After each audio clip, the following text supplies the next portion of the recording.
Yo, what's up, ladies? This is Alex from Mindful Attraction 2.0. I hope the audio is going very well. I mean, I hope the video is well. I believe that it's cutting off. I believe that.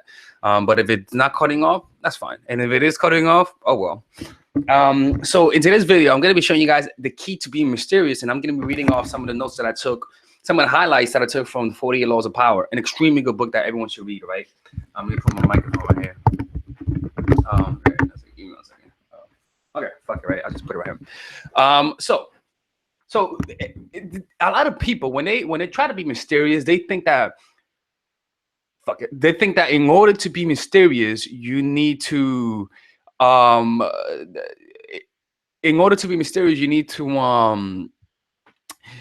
quiet and act mysterious. You know what I'm saying?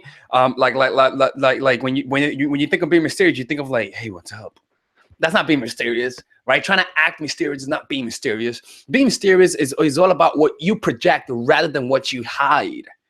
You see, being mysterious is about what you project rather than what you try to hide from people, all right? And a lot of people, they try to be mysterious through trying to hide information, and that's fine, but that's half of the story, right? And by the way, I'm not watching any other comments because I believe that there's some assholes out there that think that they can't see me. Trust me, I don't even need to look at the comment. I just don't see it. Refresh that shit, and if you still can't see, and you still cannot see me, then oh well. So yeah, then I'm just gonna stop watching the comment section. Okay, there you go. So this is the thing, right? So I'm reading off some of the notes, right? Okay. Here it is. So, because this is actually very good. So the keys to power says, over the centuries, though, we have managed through science and reason to illuminate the darkness. What was mysterious and forbidding has grown familiar and comfortable. Yet, this light has a price. In a world that is ever more banal, that has had its mystery and myth squeezed out, we secretly crave enigmas, people or things that cannot be instantly interpreted, seized, or consumed. Our mystery in the past was the universe, and now we don't have a lot of mysteries because we discovered a lot of things. So what do we do now? Now we try to create our own mysteries, all right? That's why we love puzzles. That's why we love mystery books and all that sort of stuff, right? So that is the power of the mysterious. It invites layers of interpretation, excites our imagination, which is the key, seduces us into believing that it conceals something marvelous, right? So mystery that is woven into your day-to-day demeanor and is subtle has that much power to fascinate and attract attention. So if you become a symbol of mystery, naturally people will be curious about you. Now, mystery doesn't mean you hiding under the fucking shadows. Mystery could mean you projecting one thing and then projecting another so that people cannot understand you. They can't say they can really know who you are because you send so many different signals, right? That could be something about being mystery, okay? So an air of mystery can make the mediocre appear enlightened and profound. You see, an air of mystery about an artist makes his or her artwork immediately more intriguing. A trick Marcel Duchamp, whatever the hell his name, played to a great effect. It's all very easy to do. Say little about your work, tease and titillate with alluring, even contradictory comments, then stand back and let others try to make sense of it all. It's kind of like Game of Thrones. What's that? The show about the Rick and Morty. All of those shows have mystery. It has their own intriguing because they have contradictory kind of elements to it. They have hidden messages, right? And so those kind of things we enjoy. We enjoy the hidden messages. We enjoy being able to decipher what's going on. And so a lot of us, we don't provide that to people because we're so direct, we're so straightforward, and we don't provide the mystery that people crave because we want to make other people feel certain, because if we let them be uncertain, there's a good chance that they may not like us. So we try to be as direct as possible to get a point across.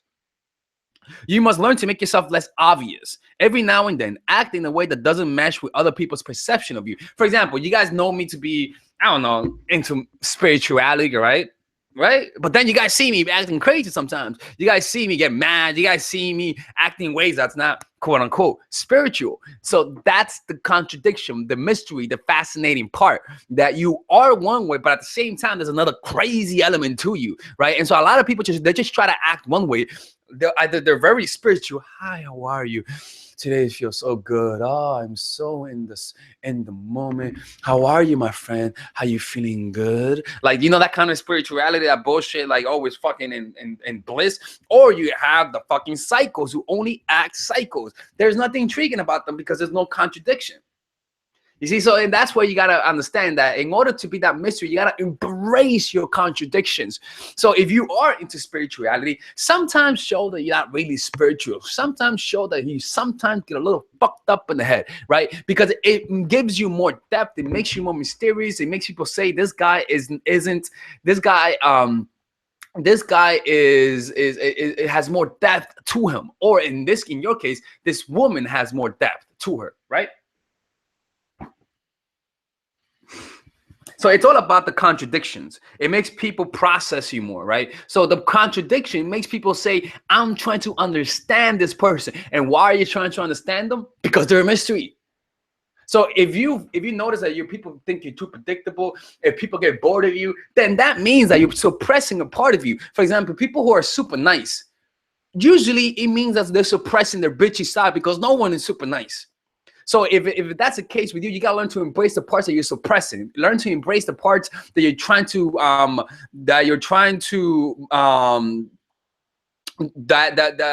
parts that you're trying to suppress because it's not socially acceptable. So if you're a very nice girl, but deep down there's like a little inner slut in you, then you gotta learn how to embrace it subtly. You gotta learn how to embrace it subtly. You know those girls who you're like, oh, she's such a nice girl, but she could suck the meanest dick, right? And it's not that you see her sucking dick, but like little subtle hints of sexuality come out of her without her trying to, or at least she's trying to show you that she's not trying to, right? And so that what that does is that it makes guys say, damn, this girl, she looks nice, but trust me, my dude, she's a fucking freak. And it's much better than it being, she looks like a freak and she is a freak, but rather it's much better to be, she doesn't look like a freak, but she's fucking crazy in bed. Like, you want to give that vibe off, right? And that's the key. The contradiction. Another way to be mysterious is to hide your intentions. I talk about this a lot, right? Like literally hide your intention. Don't be direct. If you want a relationship, don't say you want a relationship. You see what I'm saying? And so that contradiction would enable you to actually make the guy think of you. Because again, the point of being mysterious is to get the person to think about you, to get the person's imagination to fill in the blank. And that's what we want, because whenever you allow the imagination to fill in the blank, usually whatever is filled is based on the person's insecurity. And so most people are insecure. And so that means is that if you stop showing interest when you're really interested in the person, their imagination is going to say, oh, fuck, she doesn't want to text me. Maybe she doesn't like me no more. Boom, you got that right there. You got the effect that you wanted. Trust me when I say this to you, this happens to me, okay? This happens to me. It's happened to every other guy that I know when a woman does that. Let me see. I'm reading some of the comments right now. Again, yo, if you put that I can't hear you or you can't see me, I will remember you and I will not respond to any of your messages. I promise you that. I know, and the reason why I say is because some people do it on purpose, right? And so I'm like, fuck it, I'm not watching the comments anymore. It's that simple. But you see, for example, that part of me, right? I'm a nice person, right? I'm a nice person, but fuck you if you try to fuck with me. Fuck you if you try to if you don't put any effort into refreshing the video. Does it sound fucked up? Yeah, it's a little fucked up and a little insensitive on my part.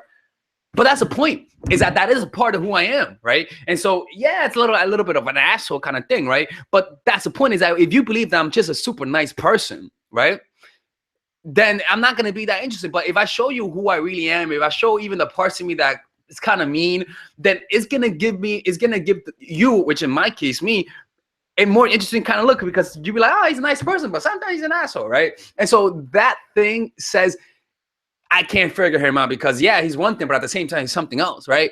You don't want to be that predictable. I hate when I'm predictable, man. I hate that shit. Like when I go to restaurants, right? Restaurants, I fucking hate that shit, because restaurants, they predict when I'm good. Like when I go to IHOP and I go to a certain IHOP a lot, they immediately be like, oh, you want French toast? I'm like, fuck you. Yeah, I want French toast. But I hate the fact that they know that I want French toast. You see what I'm saying? Or like when it just annoys me that when I go somewhere a lot, they'll tell me what I'm gonna do. I'm like, yeah, that's what I want, but I don't like it at all. Yeah. Let me see.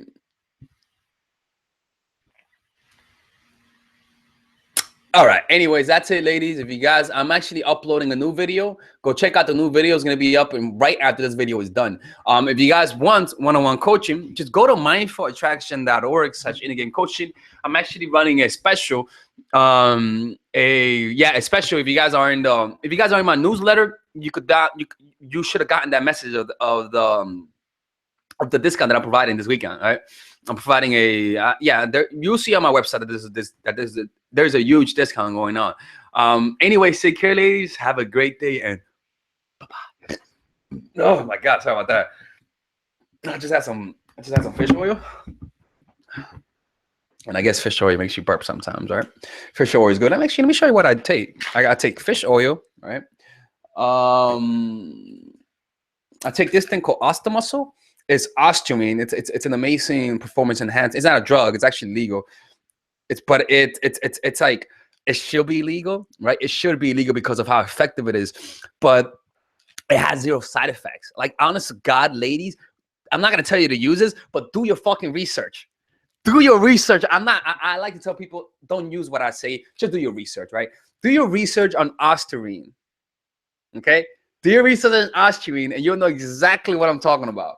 That shit is fucking insane, and it's legal too, and it's healthy for you. It's not that bad. I also take this thing. It's another thing. It's like a estrogen blocker, and it's used in conjunction to this. That's what I take. I also take Alpha Brain, right? Memory is for memory and focus, but in reality, what's inside here is actually my multivitamins because I finished taking it. So I take my multivitamins. I also take L-arginine. It's good for your supports blood flow and vascular function. What else do I take? I take that, and I also take this thing. It's called Focus Accelero. Focus. It's not Adderall. It's Accelero. And this is to help with alertness and focus and all that sort of stuff. Very good, actually. I must admit, it's actually very, very good. What else do I take? I take that, and yeah, that's pretty much what I take. And what I'm actually reading right now, I'm very in depth into the 48 Laws of Power. Amazing book. Everyone should check it out. And I should make another video where I talk about some of my favorite things I read in New Earth. I love this book. So many interesting subjects, so many interesting concepts. So I may make a video about that where I just go over some of the highlights that I had on this book that I enjoyed, and so you guys can see what goes on in my head and what I like and how I view the world and all that sort of stuff, right? Maybe some of my comments. Let me see. Let's see. So I need help. Okay. So yeah, you got that. And I'm also taking what you call it? In the morning I take fucking what you call that thing? I take fucking protein. I take protein because I was getting fat. Like I was getting really fat, man. Like I had a little tummy, man. Like my stomach was like popping out like that, right? And so I started saying, man, I need to stop getting so fat, at least getting a gut. And so what I began doing is every morning I would take 35 grams of protein in the morning. And what that does is that it suppresses your hunger throughout the day, and it actually allows you to eat healthier. 30 grams of protein really does take away a lot of the appetite throughout the day, so that you're not eating bad food or whatnot. And that's definitely helped. But this shit right here, man, this shit right here is the fucking truth. The fucking truth. If you guys wanna improve your athletic performance without harming your body or without doing anything bad to yourself, I'm telling you, man. I'm telling you, this shit, man, works, man. I don't like to be the one that tell people to do things, but that shit is the truth right there, right? And yeah, that's it, man. And let me see if you guys have any other things to say. People are like, you're taking too much stuff. Look, man, I like to experiment. That's my thing. I like to experiment to see what works and what doesn't. Look, in life, you gotta experiment with shit, man. You gotta experiment with what works for you and all that sort of stuff. How can you do a video how to raise single boys for single moms? Actually, Ligia, I may do that because you guys are a lot of you guys are moms. I forget that, right? I may do a video like that because I'm a son, right? Yeah. I'm actually a son, and I know some of the things my mom could have done better, right? And I know some of the things that parents should do better because I was a family counselor for I think a year or so until I got fired. I was a family counselor and I worked with a lot of families, and there's a lot of things that a lot of parents do that's kind of that's counterintuitive and counterproductive, right? So I may make a video about that because I'm not a parent, and I hope I'm not a parent, and I hope I don't become a parent anytime soon because I know what kids are. Trust me, my mom tells me. I'm like, you know what, mom, you tell me that kids are bad. I'm not gonna fucking have kids because you damn tell me all the time that kids are ungrateful. You'd be like, mira, muchacho, malagradecido. So I may do that, and yeah, I may make something like that. Let me see, because I'll be honest with you. The thing that kids lose respect a lot of the times when it comes to parenting, it's all about being able to control your emotions. And when you're gonna say something, fucking mean it. Don't say something and just say it because you're saying it because you're angry. Nothing makes people lose respect more to you than you being someone who talks a lot of shit and don't back it up. When you tell your kid, don't fucking do that shit or else I'm gonna do this, he does it and you don't do nothing. That just means that you talk out of your ass and don't talk without thinking. Another thing with parents is their ego. I am the parent, you know, and you listen to me, mom. But no, you listen. No, you see, a lot of times parents don't let their kids talk, and you know what? You know what happens when you do that shit? Kids are gonna resent you, and you know what? It doesn't matter if he listens to you now. What's gonna happen is that the resentment he's gonna feel for you in the long run is going to be it causes the cure to becomes worse. The cure becomes worse than the disease, which means you're trying to help him obey, but because you're so fucking stupid, you're so emotional, it's causing him to harbor a lot of resentment for you. I'm telling you, man. So if you don't, there's a lot of things a lot of parents do, and I should make a goddamn video about that because a lot of these parents, man, they need to read a book on how to parent. A lot of parents need to learn how to parent, man. And the problem with a lot of parents is that they believe that the parent is always right. They believe that you know that you should be grateful that you're in this world. Man, fuck you, bitch, man. You're the one that brought me into this world, right? You should be grateful because you wanted me, right? But genuinely, the biggest thing with parenting is this: being able to say sorry, being able to be humble enough to humble yourself in front of your kids. When a child sees that you're humble, when a child sees that you are okay with being wrong from time to time, when a child sees that that it's okay to be wrong, that it's okay to fuck up, it's okay that I once smoked weed and I'm telling you not to smoke weed because I did it. That's what a kid wants to see. He wants to feel to listen. A child wants to see that you listen to him. And a child doesn't want to be disciplined. A child doesn't need discipline from you. A child needs understanding from you. A child needs to see that you also are human, that you are not perfect, and that even though you're not perfect, that you're trying to also improve on yourself, that you're not a perfectly made package. Because the problem with a lot of parents is that they try to project perfect. They try to not curse around the kids, you know. They try to when they see a scene of two people kissing, they make sure that they have their kids' eyes closed, but in reality, the kids are really watching. It's much better to be able to for a kid to be himself around you than to hide his true personality, because you're never gonna really know your kid, because most of the time the kid you're gonna know is the projection of what you want him to be. So he's gonna be acting around you, and so you're never really gonna know him. You're just gonna know what you want out of him. He's gonna say, oh, that's what she wants, I'm gonna act this way. But when you're not around him, and then his true self comes out, and guess what? You're stripping yourself of the opportunity to know your kid because you're demanding of him something that he's not. A lot of parents make that mistake. You know, I'm telling you, man, a lot of it is being humble when it comes to parenting. Being humble and being okay with being an imperfect human being. And a lot of parents, somehow they think that they got to project perfection. Fuck that. That's the biggest reason why kids get mad at the parents, because they're like, yo, fuck you, man. You try to act perfect. Like, show some humbleness. You have to show some humbleness. If you don't show humbleness, you know what's going to happen? Kids are going to resent you. It's that simple. It doesn't, and you know what? It doesn't matter how awesome the kid is. If he hates you, he's not going to be nice around you. You know, and let me tell you something. You got to be careful with kids, because there is a tipping point when a kid says, you know what? I don't trust you. You know what? I don't trust you. If I tell you this, you're going to react in a certain way. And let me tell you something. If your kids know how you're going to react, then that just means that you're functioning under an automatic mode, like a program. You become an automaton.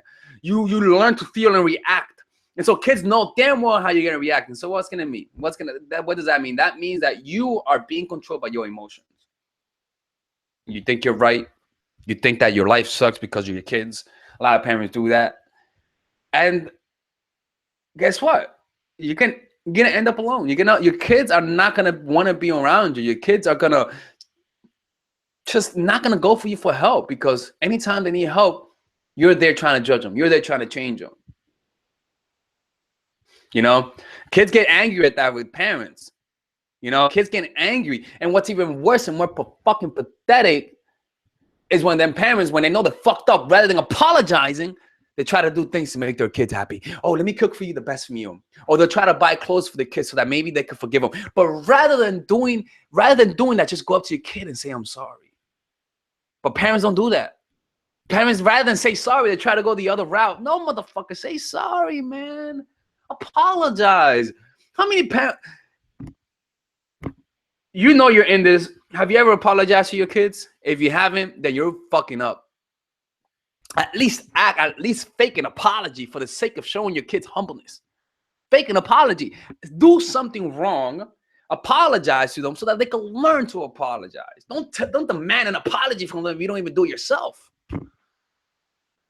You know?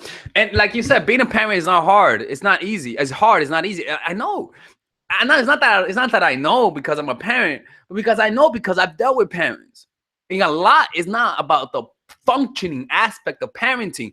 It's about the emotional aspect, not from the kids, but from the outside world. And then you bring it into your interaction with the kids. You know, the problem is when you bring your problems, and then because you feel bad about your life, they do something wrong because you feel shitty about yourself. You react in an overreactive way, overly sensitive. You know, no, Frankie, you can't be mysterious as a parent. Be direct. You know, the best parenting advice is that don't have kids. No, I'm kidding. You know, everyone, you guys could, everyone makes their own choices, right?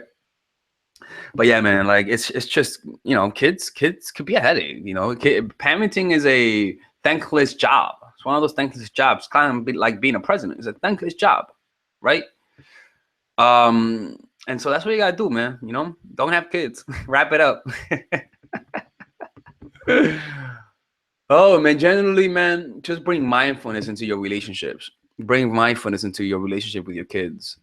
If you don't do that, you're always gonna be reactive. You're always gonna be recreating the same situations. You know. Yeah, man. It's just, and it's even worse for the parents who fucked up and now their kids don't want to talk to them. You know, and if you're at that point, when a kid tells you, leave me alone, leave him alone. Let them come to you. If your kids say, yo, fuck you, don't talk to me ever again, don't call them. Don't do it. You know? Let them come to you. The problem is that when your kid says, leave me the fuck alone, and you don't leave him alone. And then you try more. You call him more. You call him more. He doesn't pick up. You let me call again. He doesn't pick up. Let me call again. He doesn't pick up. Let me call again. Get the fuck out of here, man. And then you try to tell people to call. You try to tell your sisters and brothers to tell your kid to call. And now he's like, yo, now you're telling other people to call. No, fuck you. Don't call me. Like, seriously, this happened to me, right? This happened to me. A little self-disclosure. This happened to me, right? My mom, she's an awesome lady, man. But when she gets angry, she gets angry. You know, And a lot of the, okay, let's have this close. I usually don't talk about this, but I'll talk about this with you guys, right? A lot of the reasons why you guys may see me as someone who I like to think I like to think myself as someone who, when I see a problem, I try to think about it in a very pragmatic way, right? And that's because I was raised in a family that's very fucking reactive and very fucking crazy like that, right? And so I saw them and I'm like, yo, fuck that. I don't want to be like that. And I always saw my family and I would just always see, I'm like, man, like, why these people like this, right? And I just never wanted to be that way. I just never wanted to be that reactive and so emotional. And so, and because of that, as a kid, I always had to like stand back and just look, stand back and look at the way my family's acting, seeing the psychoness. And so that taught me to just observe your life. That taught me to stand back and just see this behavior. And I made a decision. I was like, I don't want this for myself. And I just developed the temperament of someone who's calm. I believe that I could have came. I don't know. I'm very different from a lot of my family members. I'm more calm, relaxed, very mellow. I really, really am like that. Like if you guys ever talk to me, you'll notice that I'm very calm. Things barely move me. Not move me, but barely get to me. And for example, like one of the things that people don't like about me a lot, I'll be honest with you, people don't like this part about me, but it's because of how I am, is that if there's an argument between you and a stranger, I'm not going to take your side because you're my friend. I'm going to try and listen to both sides and pick whoever's right based on the facts, not based on my relationship to you. Right. And that what that causes, a lot of people get offended by that. But you want that from someone. You want someone who makes that decision, not because you're their friend, but because of the situation. You want that. And that's how I've always been, because I've always seen a lot of bias because of my family. They're very emotional people, a lot of crazy motherfuckers, right? and so because of that, I've always geared to be the opposite of that, right? And that's how I've always been like that, man. And it's kind of sad because there's just some people in my family that just will never change. They will always be how they are. And with people who will never change, one of the most important things is you gotta know how to pick your projects. You gotta know how to pick your battles. Some people are just not gonna change. They're just not gonna change. And with those people, you gotta know when to not deal with them, because what happens is that when you try to help them, what happens? They feel attacked and they feel like the victim. Just not worth it, man. It's just not worth it. It's just not worth it. And even with those experiences, you gotta learn how to take those experiences to learn from them. Because I could have easily learned to be the victim. I could have easily learned to be that reactive, reacting to them like they react to me. But life has taught me that, like, some people, when they get emotional, just shut the fuck up. You're not gonna get your point across. Just shut the fuck up. Like, yeah, you got something interesting to say. Just don't say it. You're not gonna get to them. When they're emotional, doesn't matter how rational you are, you're not gonna get to them. You're not gonna get your point across. Because they're so involved in their own emotions that they don't want to listen to you. So what's best? The best is to let them drown in their own pain. Don't jump in and try to save them. They're not gonna change. They're not gonna change. Not gonna change. Look, let us have disclosure. That's why I'm leaving, because a lot, like, it's the craziest thing in the world. And again, look, my mom, she's an amazing person. I can't believe I'm talking about this, but she's an amazing person, a beautiful lady. But when she gets angry, man, she gets angry, and then it's extremely difficult, because look, man, a lot of things that I say about being the victim, I learned that from my mom, man. Like, I learned that because she's always been like that. She's always been she just gets angry for no reason sometimes. And it annoys me that when she gets angry, she tries to blame me for her sadness, or for stuff that happens. And I'm like, why are you doing that? Like, why do you always go back to being the victim when something happens, right? And yesterday I blasted on her. Like, I never gotten so angry in my life. And I really told her what I felt. And I was like, fuck you, you fucking stupid asshole bitch. Fuck you. Yeah, exactly. Yeah, me. Exactly. Yeah. Like, it was one of those moments, that very rare moments of me just fucking telling someone how I feel. And it felt good. I'm not gonna lie. I don't regret it. I don't give a fuck. I don't regret it. But she, like, some people just need to be told the truth. I may be wrong. I could easily be wrong. Trust me. I could easily be wrong about that. Easily be wrong. And if I'm wrong, fuck that. I'm still right.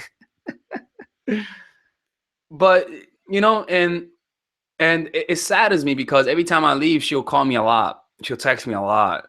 I'm like, why? You know, why are you texting me? You know, why do you want me to go back to live with you when you fucking treat me that way? You know, and it takes a lot. Look, I'll be honest, it takes a lot of self restraint. A lot of the times, I just want to smack the living shit out of her, smack the living shit out of her. You know, like I really do sometimes, but it just takes a lot of self constraint. You know, a lot of self constraint. You know, and you gotta you gotta deal with that. You know, everyone has their challenges. You know, the problem the problem that I have with my mom is the fact she never apologized ever in her life to me for anything she's ever done. You know, she never apologized for anything. And it makes me so angry that I'm the one who has to be the adult in this and who tries to bring some rationality. But she's so, again, I can't believe I'm talking bad about my mom, but you know, it's a way to, I'm really angry. I'm not gonna lie. I really am angry. It's a way for me to self-medicate, you know, and you know, and it's just some people you can't change them. You just can't. You know, you really, really cannot change some people. And it saddens me. It saddens me that I'm gonna have to maybe one day not communicate with her, change my number. Like it really does saddens me. But some people are just toxic. Some people just use you to put all their anger on you. You know, and I got tired of that. You know, and a lot of the times people would tell you that she's your parent, she's your mom. That's fine, but that doesn't justify the way people treat you. It doesn't justify it. At the end of the day, people are people. They're not the roles in your life. And just because it's your parent don't mean that you should take any form of abuse. Even better, it doesn't mean that people should convince you to deal with that shit. You know? Doesn't it sounds like, I mean, I'm reading.